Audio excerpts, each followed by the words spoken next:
Kansas State recap. Here we come. The Raspy Voice kids are in the building. I'm Brandon Phoenix, a.k.a. I Also Hate Pitt. And I'm here with my homeboy. Yep, Jay and Fiend. I'm here on the other end, ready to talk about what we saw at Kansas State and what we got coming on. Kansas State was a game of frustration yet again for the Mountaineers. We looked so good at times, and we looked so bad at others. I got to be honest with you. I can't remember the last time our defense had a performance like it did on Saturday. Can you? Man, they really played well. Really played well. Tip the cap. Everybody who said stuff, I've complained about things about our defense. I mean, all my words, they got it together, and they are really the foundation. They are really rock solid right now. They only gave up 23 points after there were 4 offensive turnovers, some deep within their own territory. Had a great, essentially, goal line stand to keep Kansas State out and hold them to a field goal. And all of this is done with several injuries to our starting defensive setup. If you want to talk about dogs, Tony Gibson said after the Iowa State game that the puppies were turning into dogs. They are straight up mature now. I'm not saying they're perfect. I'm not saying we couldn't be. There aren't areas where we could be better. But the defensive line with Ezekiel Rose getting an interception, pressure on the quarterback, Reese Donahue, and, of course, Lamont McDougal. All those guys are doing big things. David Long, you just can't block the guy. You can't block him. For my money, he's the best linebacker in the Big 12, and there are some good ones. I'm not hating on the linebackers in the Big 12. Just for my money, I'm taking David Long over everybody else. And Daniels and Robinson out there on the island, they're starting to play ball. They're really starting to play ball. Kenny Robinson, that interception that he made, the way he diagnosed that play, now it was a bad pass and it was a late pass, but the way he diagnosed it and broke on that ball shows maturity beyond his freshman years. It's just a wonderful thing to see. And if our offense could... And you got this thing called playmakers. You know, you like we always say, you got, 3-point shooters, and then you have scorers. Maybe they're not 3-point shooters, but they'll score. Playmakers are the same way. Maybe you can't say, oh, this, oh, that, but when there's a play to be made, they're Johnny on the spot, and they're there. The way he broke on that ball, it was just, that's ball playing. That's being a playmaker. That's making a play. As a freshman, we can only imagine what he's going to do as time goes on. I feel so comfortable with him. And if the offense could ever stop being ADD, what I mean by that is we score quickly. We don't do well sustaining drives. We're still not running the ball as well as we like, even though Crawford, I believe he went over 100 yards. He went over 100 yards against Saturday, right? I'm not sure. Yeah, he did. It was good to see that part, but I still don't think we're dominating at the offensive line at the point of attack like we should be or like we could be, like we have in games past. Greer, in my opinion, looked good. The interceptions were a product of drops. They weren't perfect passes, but they should have been caught. Our receivers are so spectacular. That catch David Long made is the best catch I've seen a West Virginia player make since Kevin White made that one in the end zone against Baylor. The one-handed grab. That said, as they make spectacular play after play, Gary Jennings, Mr. Clutch on third downs, Karan White beasting the dudes who are guarding him, no matter who it is guarding him. They drop easy passes. No, they do. And I'm not saying this to hate on them. I'm just saying, can you imagine what our offense would be if they would stop dropping these easy passes? If they would stop dropping passes that they know they can make, the plays they know they can make. Can you imagine what our offense would be? It would sustain drives. It would stop having turnovers, and we would finally put a team to sleep once and for all when we have them down. And maybe, just maybe, the committee would look at us and stop hating on us and give us some respect and put us in the top 25. No, that's exactly you are spot on, and that's what I watch. I think our receivers are so talented. I think they make some of the most spectacular plays. They're such a dangerous group. Just like I said, full of talent. They drop too many passes. You give me all the stats in the world, and I love it, and I'll take it, and I want our receiving core. Yes. I haven't seen the statistic on how many passes they drop. They drop a lot of passes. They let too many balls hit the dirt, and the problem is Saturday they didn't hit the dirt. They went right into these Kansas State arms. 2 or 3 times the ball went through our guys' hands, and I just keep chalking up to a lack of focus because then you see them make the most incredible catches. That's exactly what it is. It's got to be a lack of focus. Incredible catches. And the worst part is just inopportune times. There are times when it would sustain the drive, and we continue on third down.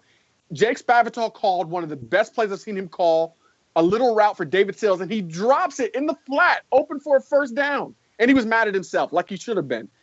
He's still Solitnikov, We still have three Biletnikoff Award nominees. We still have Marcus Sims, who burns up the turf when he's out there playing.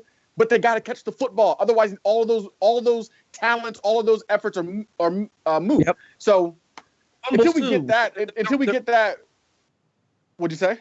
I said the fumbles too. There's a couple of fumbles early in the game where we just didn't. Crawford dropped the ball again. Somebody else fumbled too. I think it wasn't Sills. Didn't Sills fumble?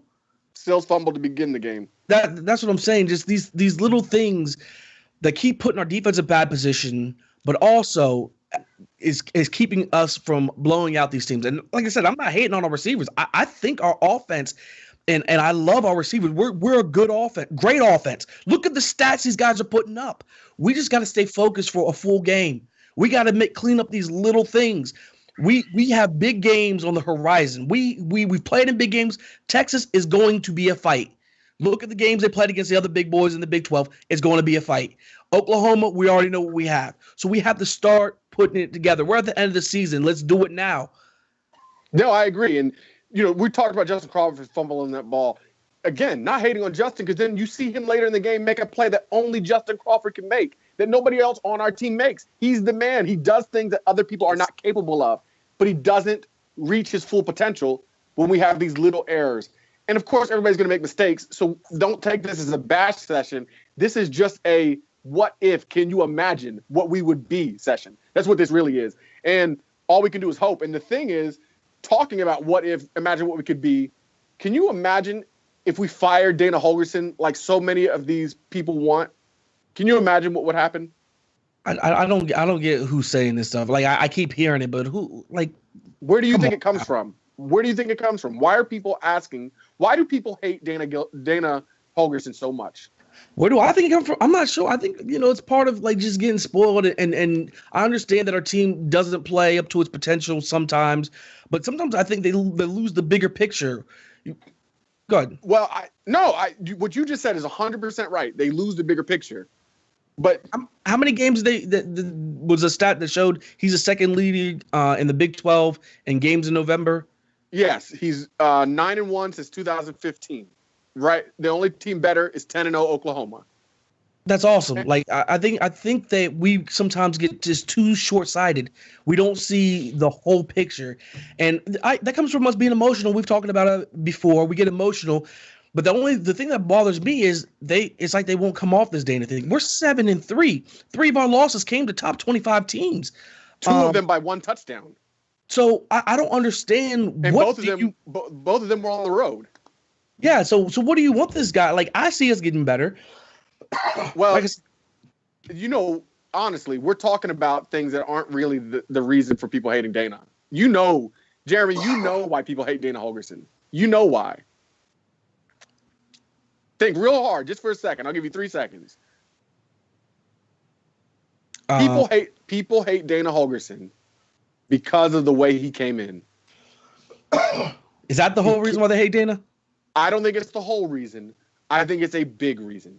Dana Holgorsen comes in. He had never coached at West Virginia before. He's from Iowa. He coached in the Big 12, and here he is coming to our team as a part of a new administration with Oliver Luck, and he's pushing out the favorite son, Bill Stewart, who had done so much for us when Rich Rodriguez left, who, from everybody's vantage point and perspective, is a man of pure loyalty and goodness. And that man gets pushed out in favor of Dana Holgorsen. It's like you're pushing out the old and you're bringing in the new. And people did not like that. People were very upset about it. People were very emotional about it. Winning that first season, those 10 games, and winning the Orange Bowl, that cured a lot of it. People didn't have much to say because he did that. And then he won 5 games in a row to start the 2012 campaign, including beating Texas in an amazing primetime game on Fox. And so everything was amazing. And then he goes downhill real bad, real fast. We remember how that season played out.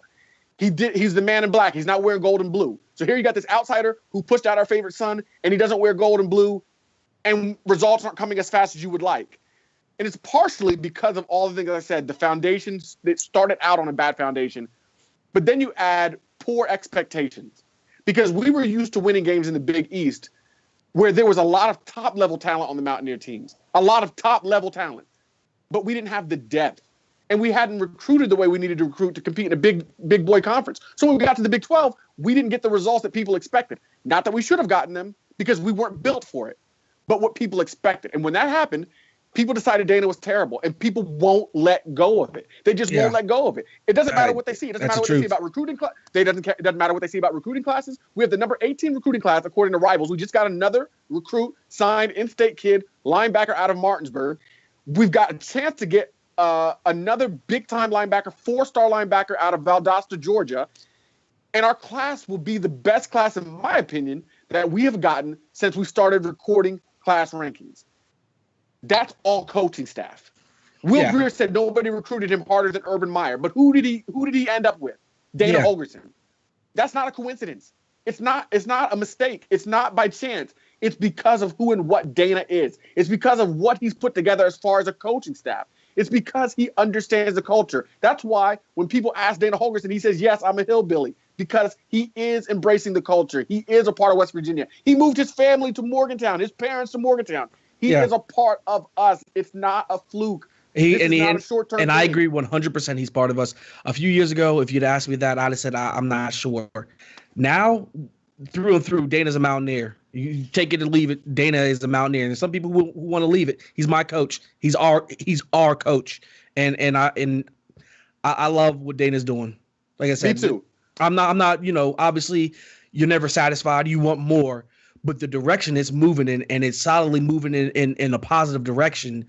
I'm right now, I stay with the ship and see where it goes. No, I agree 100%. And I understand people who felt emotional about what happened with Bill Stewart. But you have to remember, Dana was not making those decisions. So if you're mad at anybody, you should be mad at Oliver Luck or the rest of the administration, which I'm not advocating that either. I don't have any problem with what happened, because I wasn't there. I don't know exactly what did happen. I don't know what happened behind the scenes. I don't know what conversations were had. I can't say any of those things. What I can say is Dana didn't make those decisions. Dana didn't cause those problems. And Dana, like everybody else has, as time has moved on. And he's our coach now. We need to embrace that. All this fire Dana stuff is nonsense. Stop it. It's not. It's so much nonsense, and we mock it. You'll hear us. Anytime there's a good statistic, we tweet out, fire Holgorsen, or I'll respond on Facebook, fire Holgorsen, because inevitably, it doesn't matter what he does. He won 10 games last year, and people were like, I think we're in for a downturn next year. Well, we lost 8 players, okay? But you know what? You say all this about Dana, and just real is real. I heard people saying fire Gibby at times this year, People keep saying fire Gibby and change your defense. So I think people are just ridiculous. Like I hear everything you're saying, and I think that maybe a little bit more why people feel the way they do about Dana. But I also think people are just ridiculous because he's the man from Van. He's our dude. Don't you dare say anything bad about Tony Gibson, and yet people come out their mouth and say it. So don't you ever fix your face to say anything bad about Tony Gibson, because I don't care what the defense looks like. It will always improve. It will always be better. And can you imagine this defense next year when everybody comes back? Can you imagine? I know we get sick of saying that all the time. This defense is good now. We should be happy about what we have now. But I'm excited for the future. I'm excited for the trajectory of this team, offensively, defensively, and as a program. I'm excited about what's being built in Morgantown. 100. I feel as a state we should have absolute and complete and total pride in the product that we have. It's not perfect. It's not where we want to be, but we're headed there. We're headed to the mountaintop. You got to stay the course. Absolutely. And don't forget, we also hate Pitt.